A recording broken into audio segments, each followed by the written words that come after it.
kita tuh sering memikirkan apa yang tidak kita inginkan. Ya. Tapi kita nggak mikirin apa yang kita inginkan.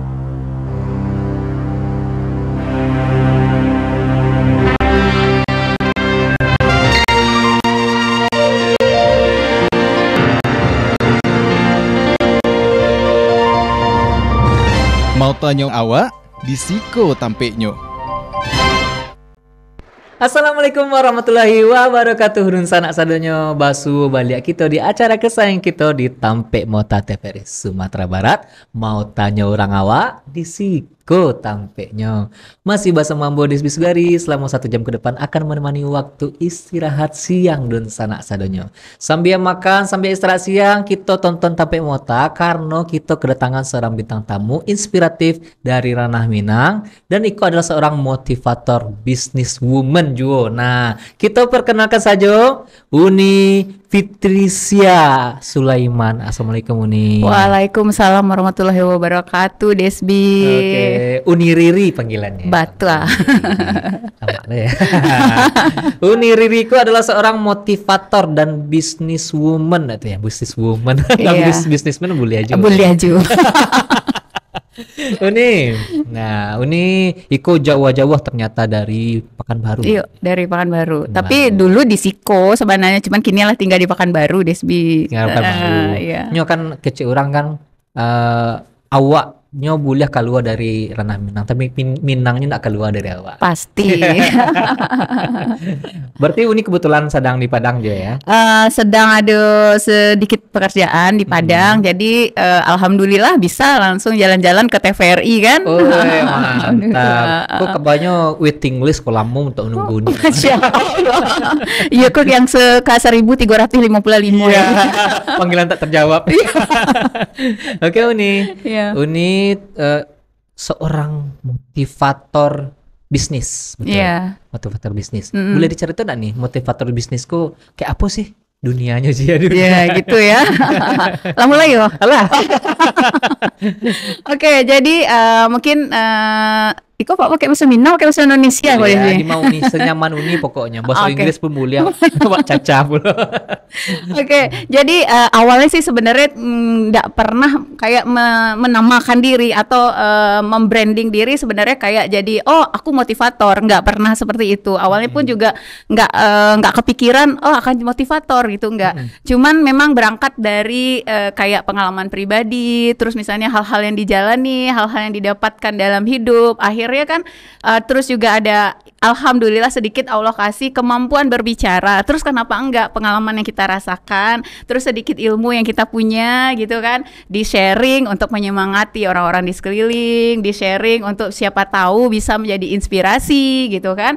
Jadi memang di setiap pertemuan entah itu training gitu kan, karena memang suka ngisi training kan. Tadi di awal-awalnya ngisi trainingnya tuh Desbi lebih ke training ke parenting.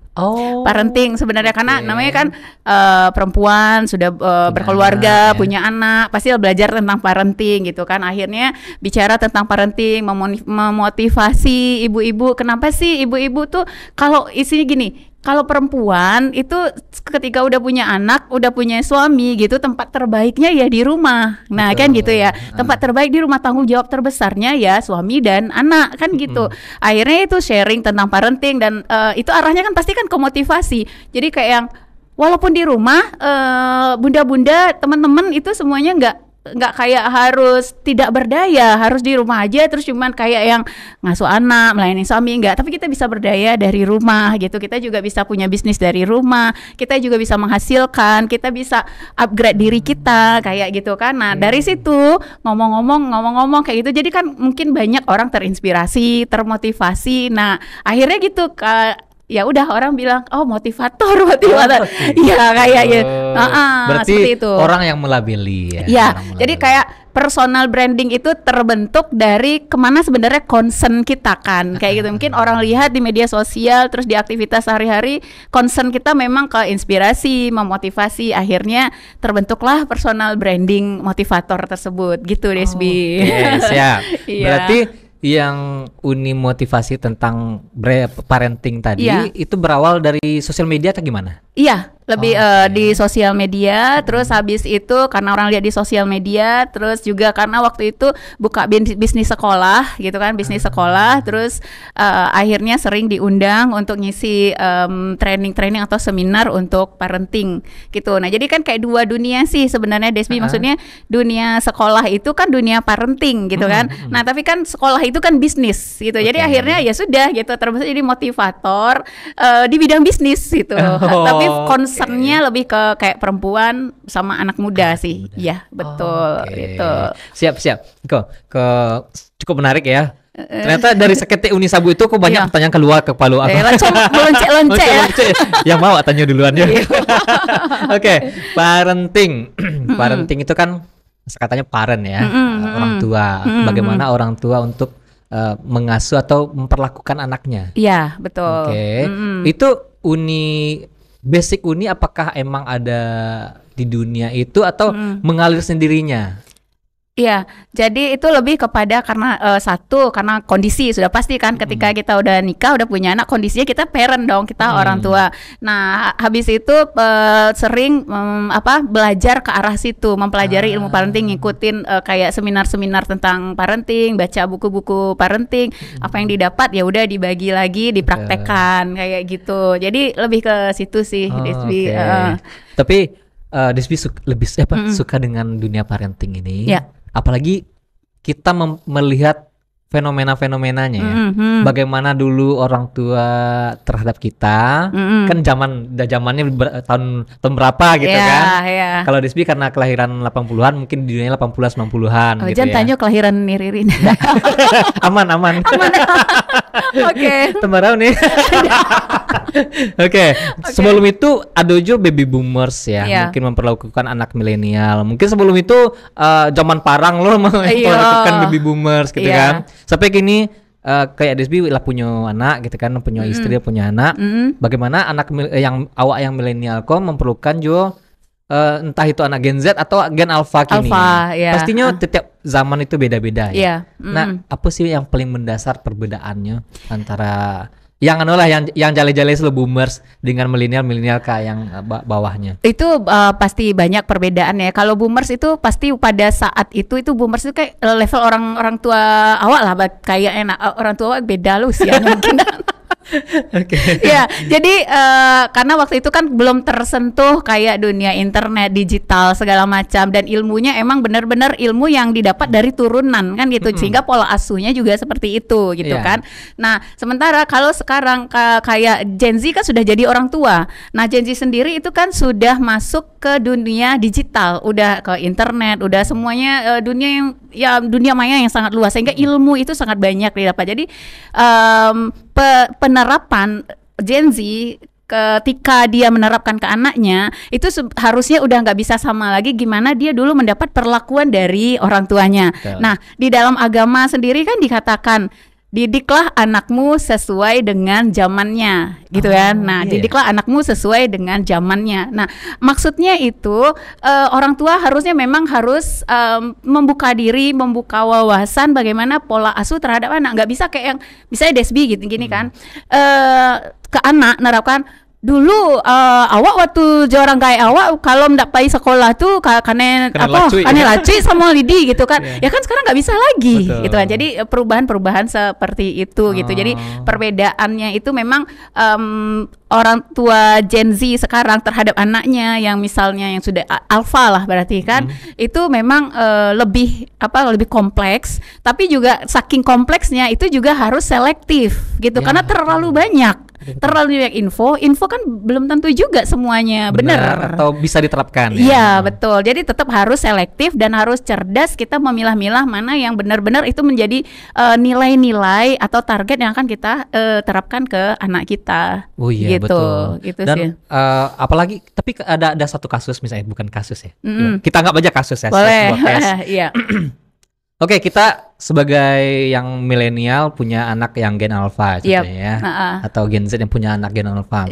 Itu kita sudah too much information lah dari internet tentang dunia parenting. Bagaimana sih parenting sekarang untuk memperlakukan anak kayak gini loh. Dengan ada ilmu-ilmunya yang mungkin ada beberapa ilmu yang juga agak western gitu Iya, ya, betul. agak barat ke barat-baratan juga. Apalagi kita yang di dunia timur kan butuh selektif juga. Tapi ada yang sekarang lagi viral itu ASEAN apa itu istilahnya, ASEAN vibes apa istilahnya. Pokoknya ASEAN value, Asian value. Terus satu ketika misalnya Desbi sama istri atau orang-orang lain ya yang anak milenial punya anak, milenial punya anak ya. Orang tuanya itu yang mengasuh si anaknya. Iya. Sedangkan yang si orang tuanya punya pekerjaan yang lain di luar gitu ya. Sedangkan ini si neneknya yang ngasuh anak. Betul. Nah, itu kan fenomena cukup unik ya. Iya. Jadi maksudnya gimana sih kita orang tua memperlakukan gitu lah, sedangkan awak dalam oke.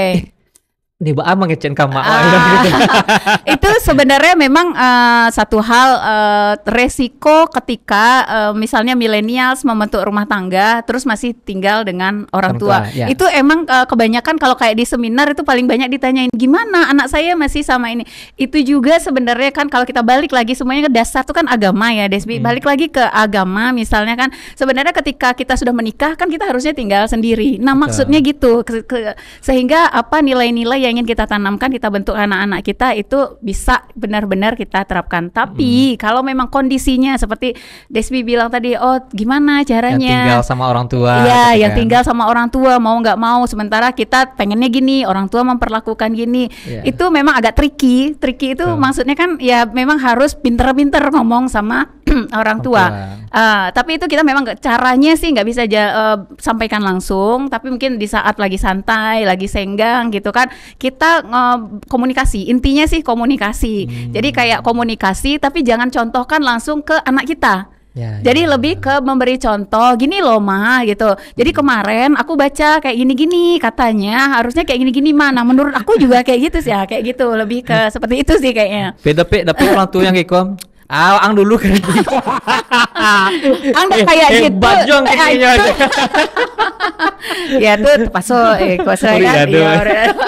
Yang penting udah usaha dari ya. Berarti itu sih. Seperti tadi balik lagi ke yang Uni Sabui, didiklah anak sesuai dengan zamannya. Ya, Oke. itu sih. Kawan-kawan di rumah pun lah penasaran kok.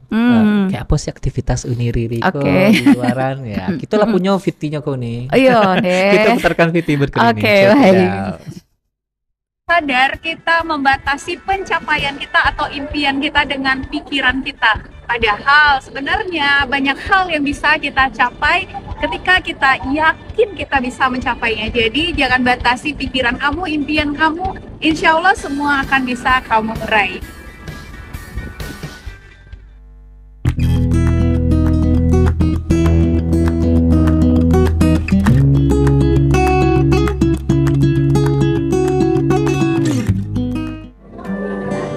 Mulai sekarang, cobalah ambil waktu 5 menit setiap hari untuk duduk di dalam keheningan dan dengarkan apa yang ada di pikiran dan di perasaan kamu tanpa sedikit pun menghakimi. Lalu catat satu persatu apa yang sudah kamu pelajari pada hari itu dalam proses menuju kebaikan.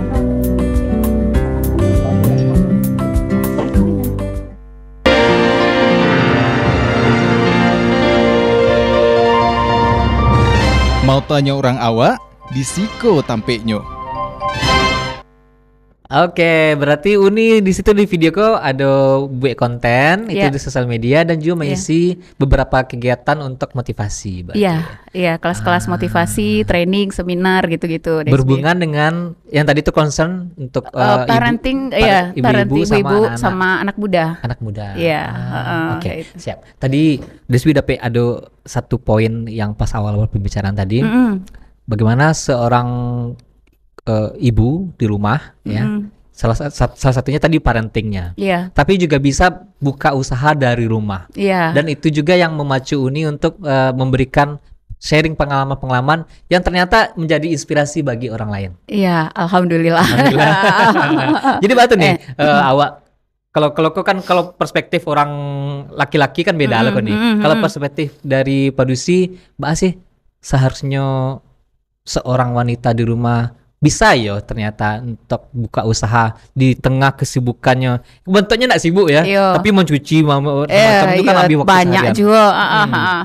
Jadi gini Desbi, jadi perlu kita garis bawahi dulu atau disclaimer lah. Setiap pilihan itu tentu kembali kepada masing-masing personal ya, ke masing-masing individunya. Apapun pilihan, kalau memang kita siap dengan konsekuensinya ya sudah kan kita jalani. Nah, tapi kalau bicara ke diri Riri gitu kan. Jadi dulu bekerja. Jadi sebelum nikah bekerja, tapi ketika lahiran anak kedua akhirnya mikir gitu. Kami dulu waktu itu kerja sama-sama Riri sama suami kerja di Batam di manufacturing. Jadi itu sebenarnya secara pekerjaan, secara gaji, secara ya fasilitas kehidupan sih sebenarnya sudah di level aman waktu itu kan. Cuman biasalah kalau pekerjaan di manufacturing apalagi perusahaan asing gitu kan, pergi matuari alun tabi lah pulang matuari nak nampak lah do kan. Nah, kan itu. Jadi akhirnya waktu itu mikir-mikir apa sih hakikatnya wak nikah kan sama-sama gitu kan.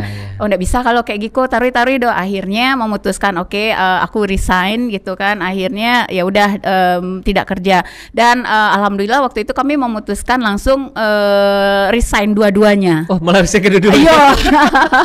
Resign dua-duanya kan. Habis itu ya udah fokus membangun bisnis. Jadi bisnis dari rumah tuh artinya sebenarnya kita bikin bisnis kita dan kita jalankan karena kami resign dua-dua. Jadi kami jalankan bisnis berdua dari rumah kayak gitu ya. Artinya dan artinya ya sama-sama lah dari rumah gitu. Terus waktu itu kita dapat rezeki bisa buka bisnis event organizer, bekerja sama dengan salah satu distributor ya, dealer motor di Padang gitu kan. Dan kita kontrak sekian tahun, jadi kayak lama lah 8 tahun kami kerjasama dengan dealer motor tersebut gitu kan. Jadi ya udah gitu kita kerja, tapi kemana-mana kan. Kalau event kan setiap weekend ya. Jadi kayak kalau event setiap weekend ya kemana-mana bawa anak gitu. Tapi kan ini bisnis kita. Jadi akhirnya karena dari perjalanan seperti itu Niri kepikiran, artinya walaupun kita sebagai perempuan memutuskan tidak bekerja di luar gitu kan, tapi ternyata satu kita masih tetap bisa menghasilkan. Artinya itu dalam bantu backup penghasilan suami dong kayak itu, karena gimana pun yang utama kan tetap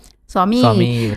Terus habis itu dua, kita bisa tetap upgrade diri kita. Kita tetap bisa memberdayakan diri kita. Kita bekerja sesuai dengan potensi kita. Jadi ya udahlah kami jalan. Nah, akhirnya dari situ makanya sering sharing dan karena kami berbisnis, kami banyak belajar dong dengan mentor-mentor bisnis.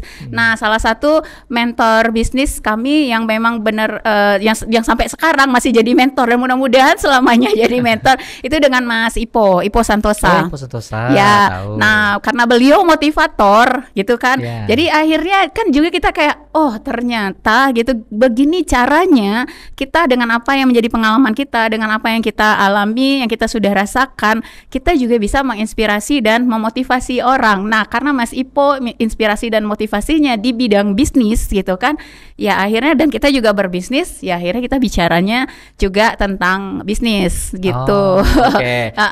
Ipo Santosa, The Power of Kepepet ya. Salah satu bukunya. Iya, itu Mas Ipo 7 keajaiban rezeki. Ya, 7 keajaiban rezeki. Nah, gitu. itu Uni berarti selama ini berbisnis berarti dengan ilmunya berarti. Iya, betul. Memutuskan resign itu kan suatu keputusan yang cukup berat ya ini, apalagi dua-duanya. Iya. Berarti waktu itu Uni sudah punya chef lah ya. Enggak juga sih sebenarnya. Jadi gini, kami waktu itu kan di Batam gitu kan, Desbi. Nah, jadi tadi ada Mas Ipo, terus ada namanya Mas Jaya Setiabudi. Mas Jaya Setiabudi yang The Power of Kepepet. Oh ya, kebalik ya. Siap. Jadi waktu itu Mas J itu memang suka ngebakar kita. Jadi sempat di satu kali pertemuan lagi ngopi-ngopi itu, waktu itu kami masih karyawan. Jadi ngobrol-ngobrol terus Mas J bilang, Kak Riri, coba Kak Riri bayangin ya, katanya kayak gitu. Sekarang gaji Kak Riri misalnya anggap 5 juta. Itu kan, anggap 5 juta itu. 10 tahun yang akan datang Kak Riri sebagai karyawan, kira-kira gaji Kak Riri berapa? gitu. Paling 6 juta, 7 juta gitu 10 tahun yang akan datang loh. Sementara pertumbuhan ekonomi dengan penambahan gaji kita tuh nggak seimbang gitu. Dan tambah lagi kebutuhan keluarga gitu kan, nambah lagi anak udah masuk SMA, udah masuk kuliah. Itu 5 juta udah nggak cukup kayak gitu. Apa mau kariri kayak gitu kan. Lebih bagus tinggalkan yang 5 juta, bangun mulai dari sekarang sehingga 10 tahun yang akan datang insya Allah Kak Riri udah berpotensi punya penghasilan jauh berkali lipat dari itu. Wah langsung kan, iya juga kok mal kayak gitu kan. Kalau Kak Rajo 5 tahun lagi 10 tahun lagi mungkin kurang lebih segitu. Ya itulah yang dipahami waktu itu. Nah itu makanya kami memutuskan untuk berani resign gitu. Tadi kalau bilang modal, sebenarnya nggak ada modal. Modal tuh cuman waktu kalau kita resign waktu di karyawan kita ada punya asuransi gitu kan. Iya. Ah ya, kalau kan kita kalau di perusahaan swasta kalau mengundurkan diri kan nggak ada uang ini, nggak ada uang apa-apa. Nah, ada gitu tabungan saya sakit teh. Ya kan, ya itulah buka usahanya kecil-kecilan waktu itu jualan donat dan jualan donat di Plaza Andalas. Donat kentang Rami waktu itu mah viral waktu itu, tapi salah waktu itu belum ada online gitu SB. Dan habis itu baru ke jalan ke event organizer gitu. Karena di event organizer ku piti lebih gadang nih. Dosa disawi ku banyak lu kan. Banyak saingan mereka. Oke. Ini Iko mungkin tidak semua orang yang berani untuk memutuskan kayak Iko ini, dan mungkin tidak semua orang pula yang setelah berani mentalnya cukup kuat untuk buka usaha. Ada orang mentalnya emang beda-beda orang. Itu disclaimer juga balik kan. Ada orang yang emang pengennya hanya yang di batas aman, zona nyamannya, punya gaji tetap, punya dana pensiun. Ada juga yang orangnya yang pengen emang ada jiwa pengusahanya, mentalnya kok emang mental pengusaha. Kayak Uni Waraso tuh, Waraso sih yakin 100% lah mentalnya mental pengusaha. Jadi ketika dibakar oleh Mas J sama Ibu Santosa pun, oke, mentalnya udah kuat loh. Alhamdulillah. Buat turun ke dunia bisnis pun sudah bisa untuk menerima risiko-risiko yang akan diterima, yang akan dihadapi. Ya memang sebenarnya memang balik-balik lagi ke mental dan mindset sebenarnya Desbi gitu kan. Nah alhamdulillah ya semua yang ada di kita itu kan sebenarnya memang Allah yang udah ini kan kasih ke kita gitu kan. Dan seperti apa jalan hidup kita tuh sebenarnya itu memang pilihan kita kan kayak gitu. Nah kalau menurut nih Riri sebenarnya apapun yang menjadi pilihan kita, satu hal itu yang kuncinya biar kita bisa sukses dengan apa yang jadi pilihan kita adalah yakin gitu. Orang itu jadi gini, kalau Diri sering bilang kalau di seminar, di training gitu, kita tuh sering memikirkan apa yang tidak kita inginkan. Tapi kita nggak mikirin apa yang kita inginkan. Misal kok kan, misal anggaplah mau talk show sama Desbi gitu kan. Sebagian orang mungkin mikir gini, deh biko apa yang kan dikecian deh biko salah biko salah ngecek biko kok galaan deh orang kok kan biko lain rapi baju kan kayak gitu kan. Sebenarnya itu hal-hal yang tidak dia inginkan, tetapi itu yang dia fokuskan. Jadi ketika kita sudah memutuskan sesuatu apa yang menjadi pilihan di dalam hidup kita, anggaplah tadi berbisnis, ya udah yakin aja. Yang pertama yakin, terus habis itu fokus hanya kepada ngeset goals kita, ngeset pikiran kita pada goals yang kita inginkan. Oke, insya Allah aku bisa. Oke, dengan pertolongan Allah, dengan izin Allah akan dibukakan jalannya. Oke, niat aku ini berbisnis adalah untuk keluarga, untuk orang-orang di sekeliling. Gak mungkin Allah gak mampukan kayak gitu. Apapun itu, kalaupun ada tantangan, itu cara Allah ngajarin. Udah gitu aja. Gitu. Oke, sip. Berarti Uni di Siko men-sharing bagaimana mindset. Tadi bahas supaya mindset aku ndak fokus kepada hal negatifnya. Hal yang akan kalau namanya bahasanya kan negasi kalau bahasa orang matematika. Oke, yang hal-hal negatifnya dihilangkan yang tidak. Bagaimana kalau ini, bagaimana kalau jika semacamnya ya. Kalau Iko kok risikonya semacamnya, cara menghadapinya. Tapi gitu fokuskan untuk mindset kita, apa goals kita, apa yang positif tadi. Oke, yang kok bisa nado kusui ndak selesai ke orang awak. Betul. Apalagi tentang rasa kina nih. Betul. Sedangkan konce sih di bawah gitu bisa rangi makannya. Iya, Cica betul. pun rangi makan. Pasti ada. Pasti ada rasa Iya, ki ya. Betul. Asalkan dia berusaha dan yakin rezeki itu ada. Yakin memang. Jadi keyakinan itu kalau Niri selalu bilang keyakinan itu harus 100%. Jangan sampai keyakinan itu rusak walaupun 0,0 sekian persen. Karena kalau misalnya terbersit aja ada sedikit ketidakyakinan itu yang merusak potensi kita akan mendapatkan apa yang menjadi goals kita itu gitu. Jadi yakin itu benar-benar 100%. Masa sama kuasa Allah kita nggak yakin sih? Udah gitu aja. Allah pasti akan kasih jalan ketika kita memang tahu goals kita ini memang sebuah jalan kebaikan. Udah itu aja sih. Jadi lebih ke situ Desbi. Berarti kok acara wak memanifestasikan isi kapalu aku dan positif. Ya. Sukses ya. Sukses. Itu sih yakin lebih 100%. yakin kita 100% sama. Nih satu lagi sering karena tadi Niri bilang concern kepada anak muda kan. Satu lagi salah satu kunci dari kita bisa sukses itu salah satunya kuncinya adalah orang tua. Jadi bagi misalnya kayak anak muda gitu kan yang pengen sukses, yang orang tua masih ada, itu pastikan sikap, perilaku, attitude, pikiran apapun itu untuk orang tua adalah yang terbaik. Gitu. Jangan itu ilmu dari Mas Ipo lah gitu kan. Jadi pokoknya untuk orang tua berikan yang terbaik. Jangan misal kan awak kok tinggal serumah sama orang tua gitu kan. Nan awak kamar paling muko, kamar AC, kamarnya paling gadang kan gitu kan. Di orang tua dia kamar yang di belakang, nan samping yang ketek pakai kipas angin. Sudah tuh awak pakai spring bed, orang gaek pakai kasur apa sih namanya? Kasur Palembang. Ayo kayak gitu kan. Nanti orang nanya kan, orang beralasan, "Ya amak tuh nggak tahan AC, amak tuh nggak suka di spring bed." Padahal faktanya ketika orang tua difasilitasi dengan yang terbaik, nggak mungkin orang tua nolak. Betul. Gitu. Pokoknya kasih yang terbaik untuk orang tua gitu. Intinya sih kalau di ilmu Mas Ipo tuh namanya sepasang bidadari. Jadi sepasang bidadari itu adalah ketika kita belum menikah, sepasang bidadari itu adalah kedua orang tua. Tapi ketika kita sudah menikah, sepasang bidadari itu adalah pasangan kita. Kalau Desbi berarti kan istri dan ibu. Gitu. Jadi itu tuh emang benar-benar nggak boleh main-main gitu. Iya. Berarti bagaimana kita memperlakukan orang tua. Iya. Dan kalau misalnya sudah punya istri, orang tua dan istri. Iya, betul. Gitu.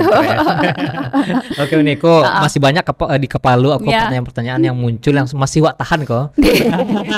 Tapi beko lawak keluar peluru-peluru asal karena ada yang lewat. Oke, siap-siap. Oke, di sana-sananya kita akan kembali bincang-bincang tentang bisnis sama Uni Riri, tapi setelah pesan-pesan berikut ini jangan kemana-mana.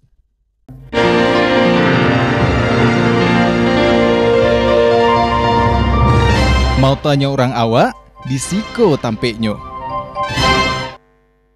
Oke, kembali lagi kita di Tampek Mota TVRI Sumatera Barat. Mau tanya orang awak, disiko tampeknya. Nah, kita akan lanjutkan lagi bincang-bincang kita bersama Uni Riri. Nih, nah Uni kan ada beberapa kali, bukan beberapa kali ya, sering mengasih materi-materi, motivasi, inspirasi segala macamnya mengenai bisnis dan lainnya ya, parenting segala macamnya. Biasanya nih, apa sih yang pertanyaan paling sering ditanyakan oleh peserta? Sehubungan parenting apa sehubungan bisnis? Parenting lalu. Oke, kalau sehubungan parenting tapi tetap berhubungan ke bisnis, ini biasanya kan lebih ke tadi ke ibu-ibu muda di rumah. Tantangannya adalah gimana sih caranya kita pengen berbisnis dari rumah gitu kan, tapi anak masih kecil-kecil gitu. Gimana cara membagi waktunya? Gimana caranya kita biar bisa juga maksimal ngomong anak tapi maksimal juga bisnisnya. Kebanyakan kalau yang itu lebih ke banyak pertanyaan seperti itu. Nah, kok langsung jawab deh? Langsung jawab. Kelama tuh. Surah Uni buat pertanyaan surah. Oke, jadi memang gini tantangannya ketika seorang perempuan anak-anaknya masih kecil, memang tidak bisa benar-benar maksimal dalam menjalankan bisnis. Ya. Itu. Jadi tetap aja concernnya persentase terbesarnya tetap harus ke anak kecil-kecil ini dalam rank itu masih usia-usia SD. Karena itu memang masih di bawah pengawasan. Jadi artinya ketika seorang perempuan ingin memulai bisnis dan anaknya masih kecil-kecil, nggak apa-apa, cari bisnis yang bisa dijalankan secara online. Jadi lebih fokus ke bisnis online. Jangan bisnis produksi. Jadi itu yang sering Diri sampaikan. Karena kalau bisnis itu produksi, itu akan banyak makan waktu, tenaga, pikiran. Misal, kadang-kadang kan gini, awak pandai masak lontong gitu, awak menggale apa sarapan pagi salah kan gitu ya. Nah, sementara anaknya masih kecil-kecil, masih dipersiapkan untuk sekolah, masih harus didampingi untuk bikin PR. Nah, itu kan nggak relate kalau dengan dia ingin berbisnis tapi ingin punya waktu untuk keluarga, nggak relate gitu kan. Karena kalau untuk produksi misalnya jualan lontong, pagi-pagi habis subuh yang pergi pasar ya ibu Inyo gitu kan. Terus habis itu buru-buru dari pasar, habis itu pulang masak-masak, yang masak siapa? Dia lagi. Terus habis itu habis masak-masak, kadai harus dibuka. Saya buka kadai. Inyolol ya. Tuh datang orang kabali lontong. Nih ambian cek nih kau awak bungkui nih awak kan. Inyojo. Anak kapai sekolah ndak tahu urus lah kan. Gitu. Nah, jadi mungkin itu hal yang perlu di ini. Jadi kalau misalnya masih anak kecil-kecil kayak gitu, fokus terbesar tetap ke anak. Nah, cari bisnis yang kita hanya menjualkan. Cari produk terbaik. Cari produk yang bagus, yang laku, mungkin yang ada bimbingannya, ada komunitasnya gitu kan. Terus punya profit lumayan, ya udah jualin aja dengan posting di media sosial, di WA story gitu, chat-chat, ya itu yang paling itu. Berarti seperti kayak reseller, ya, jadi reseller, dropshipper gitu kan, atau jadi agent kan kayak gitu. Atau sekarang lagi marak itu affiliate marketing, dari toko oren sama toko hijau. Ya betul, kayak gitu. Jadi dari bisnis yang produksi, lebih ke situ sih gitu. Terus juga bisnis yang mengharuskan lebih banyak di luar gitu. Jadi kan istilahnya persentase untuk di rumah ngawasin anak tetap gitu, tapi secara bisnisnya tetap juga jalan. Dan satu hal, jangan juga terlalu berekspektasi besar ketika kita masih punya anak kecil-kecil. Berekspektasi besar terhadap bisnisnya gitu, jangan terlalu terbebani, enjoy aja, jalani aja. Nanti akan ada saatnya, karena yang ini berdasarkan yang Niri rasakan. Dulu waktu misal waktu anak masih kecil-kecil, ya udah santai aja, jalani aja. Kalau memang harus bawa anak ya bawa anak gitu kan. Seberapa hasilnya ya udah kita nikmati. Nah sekarang mulai bisa agak jalan kemana-mana gitu kan, bisa ngasih training di mana ya, karena anak-anak sudah gede-gede, sudah punya dunianya sendiri gitu. Akan ada masanya, jadi sabar aja. Tapi kita tetap dengan jalan kita, aku memilih bisnis. Ketika anak masih kecil, aku rintis dulu bisnisnya. Ketika dia udah mulai gede, aku akan besarkan bisnis. Gitu. Gitu berarti konsennya dulu Beko untuk yang pertama-tama karena anak masih kete. Yang kete-kete sih dulu. Nyo laris banak atau indah. Nggak usah. Nggak usah dipikir mana. Toh ada laki. Ayo. Kan namanya wanita kan backup ya. Oh ya, tujuan tadi itu ya. Kenapa wanita di rumah itu harus punya penghasilan sendiri itu ya? Iya betul. Berarti salah satunya backup. Ya kita kan backup itu kan, nggak tahu apa yang akan terjadi kan. Jadi ya ketika wanita juga punya penghasilan, jadi dia tuh sudah punya pegangan ketika apapun itu yang terjadi dalam hidupnya gitu. Apalagi kalau misalnya case-nya itu adalah single parent. Iya betul, kayak gitu. Jadi kalau single parent tuh udah harus kan, mau nggak mau ya. Ya itu sih Desbi kan. Kalau pertanyaannya di bidang bisnis tadi, yang sering ditanyakan, aku sebenarnya pengen buka bisnis tapi nggak ada modal. Gimana caranya buka bisnis? Nah kan kayak gitu, ya kan. Nah karena itu tadi di mindset orang yang tertanam itu, ketika buka bisnis modalnya harus banyak, gitu. Nah berdasarkan pengalaman lagi, sebenarnya nggak harus kayak gitu kok. Itu ketika kita punya mindset yang benar gitu kan, terus kita punya skill gitu, terus juga kita punya keyakinan yang kuat, itu udah modal yang nggak ternilai dengan uang. Gitu. Berarti sebenarnya yang harus dibutuhkan oleh seseorang kalau mau mulai bisnis, modalnya itu modal pitiko nomor sekian lah dulu. Ketemu mindsetnya bener dulu gitu, mengenai bahwa aku bisa gitu. Yang kedua skill. Memang ketika kita ingin berbisnis, minimal harus kuasai 2 skill. Apa tuh? minimal kuasai 2 skill apa aja itu. Jadi karena skill Oke. ini yang akan bisa jadi modal kita di bisnis di luar uang. Misalnya gini kan, skill tuh sekarang kan banyak. Ada skill jadi bisa copywriter gitu kan. Ada skill misalnya internet marketing atau skill public speaking Ya, gitu kan. betul. Atau skill oke lah masak-masak itu kan skill. Betul, Nah betul. berangkat dari situ itu sudah modal. Jadi kayak yang oke, aku skill aku public speaking, aku mau bisnis. Gimana caranya dengan skill aku bisa bisnis? Kan bisa kayak bikin pelatihan public speaking kan gitu ya. Gitu kan itu udah bisnis gitu. Bikin training untuk public speaking atau terima private gitu kan. Nah, itu udah bisnis kan sebenarnya gitu. Iya, berarti sebenarnya makanya Uni concernnya itu pertama ke ibu-ibu sama anak muda. Iya. Karena biar tertanam di kepalanya bagaimana seorang yang mau berbisnis sudah dari muda itu sudah harus punya skill minimal Punya 2. skill minimal 2 skill kita harus Oke. kuasai. Jadi saya selalu bilang kalau sama anak-anak muda yang kuliah, anggaplah kuliah, kalau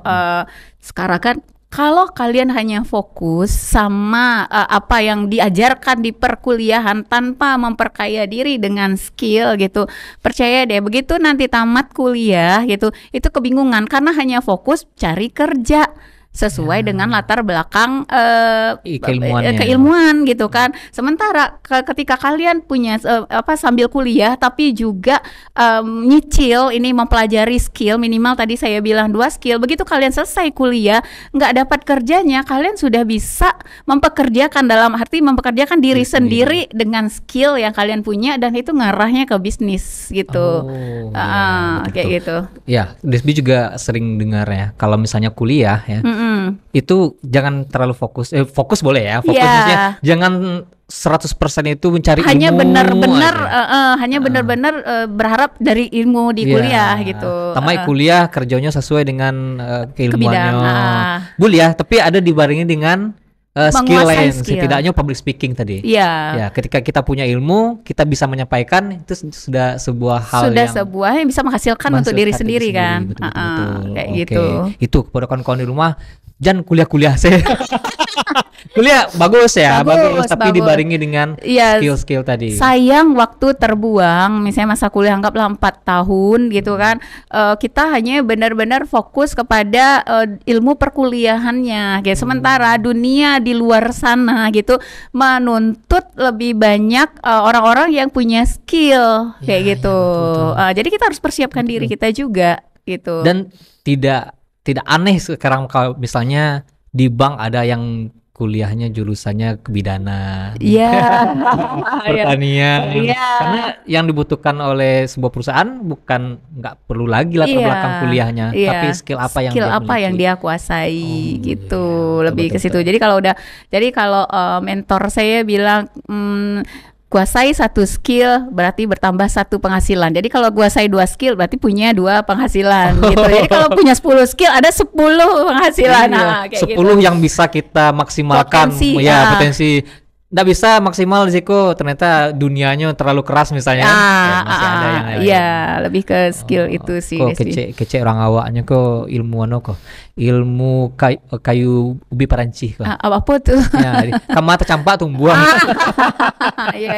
Betul ya. Betul. Tidak tergerus oleh zaman. Oke, di sini saya tidak sukses, saya masih punya skill yang lain yang bisa saya maksimalkan untuk menjadi target untuk apa yang ingin saya capai gitu. Lebih ke situ Desbi. Jadi ya itulah, jadi maksudnya kuliah tuh jangan pikir luri-luri saya gitu. Boleh agak belok-belok sekete, cuman belok-beloknya itu jelas tujuannya. Jadi Niriri juga sering bilang kalau misalnya di training, di seminar gitu, teman-teman pernah dengar nggak gitu, orang bilang ya udahlah hidup nih jalani aja seperti air mengalir. Kan gitu ya. Nah, pada faktanya kita nggak bisa jalanin hidup seperti air mengalir gitu aja gitu. Iya kalau ngalirnya ke laut, iya kalau ngalirnya misalnya ke muara yang kita tuju, ngalirnya ke Comberan. Oh iya. Ngalirnya masuk got.